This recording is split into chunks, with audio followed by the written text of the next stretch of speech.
Hey everybody, how are you today? It is Wednesday, so it is our day for social studies, and we're going to talk a little bit about communities today. So this is an extension or kind of a moving on from what we already know about communities and learning a little bit more about specific type of communities.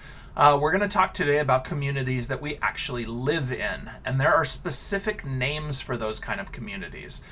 So that's what we're going to discuss today. There's three names that you're going to want to remember. The first one is urban.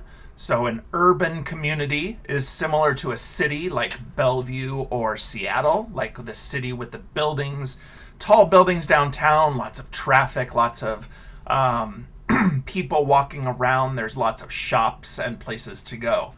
A suburban community is a little bit more where there's a lot more houses. There might not be really tall buildings. Sometimes it's a little town outside of Seattle. So in Bellevue, North Bend or Kirkland or Factoria or Renton, that would be considered a suburb. Those are some suburbs near Bellevue. In Seattle, Ballard, Madrona, Mount Baker, Rainier Valley, Beacon Hill. Those are suburbs of Seattle. So they're more where people live. Where in the urban or in Seattle or Bellevue, the city, they live in usually tall apartment buildings. There's not a lot of like houses right in the center of the city. So in the suburban communities is where there's more houses and maybe bigger apartment buildings.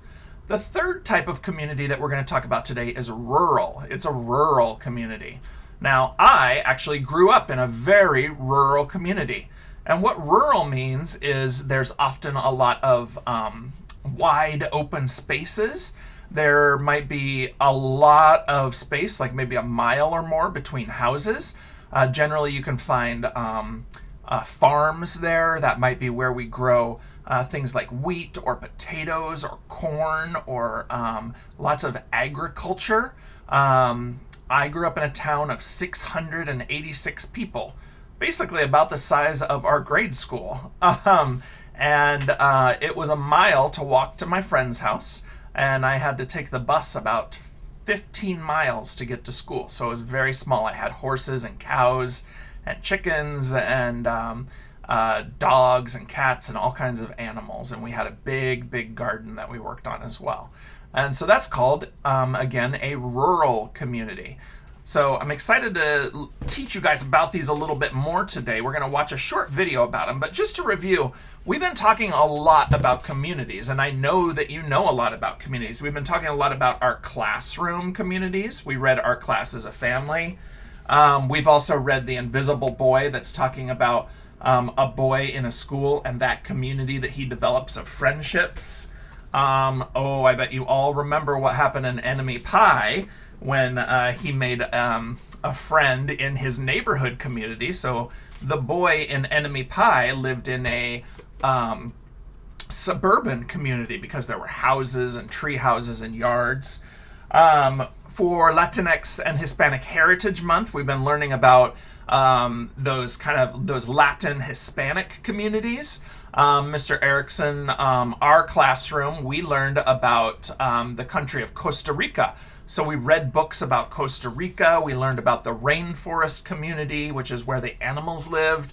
We learned about a lot of the foods that they eat there, and more just about their language and what they learn.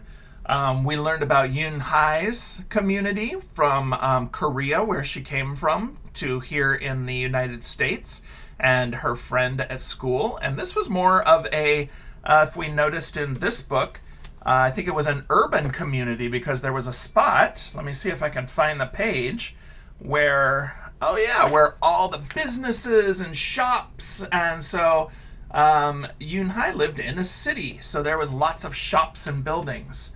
We also learned about the book Thank You Amu, which is Amu sharing with her community. So that was great. And something I'm going to be reading in the next couple weeks is this Native American Good Morning message about indigenous peoples and their community and their thankfulness for nature, the community of nature. But going back to today, we're going to learn about those communities that we live in. So I hope you enjoy learning about those. At the end, I'd like you to be able to know what kind of community do you live in? Do you live in Seattle or Bellevue, right in the middle where the buildings are really tall? I personally live in an urban community. I live right downtown Seattle. There's all the tall buildings. I can see the water. Maybe you live in Kirkland or Renton or Lake Washington or Factoria or Crossroads or even like the Lake Hills area there. That's a little bit more of a suburban community. There's a lot more houses and schools, and there's not as much traffic and people walking around.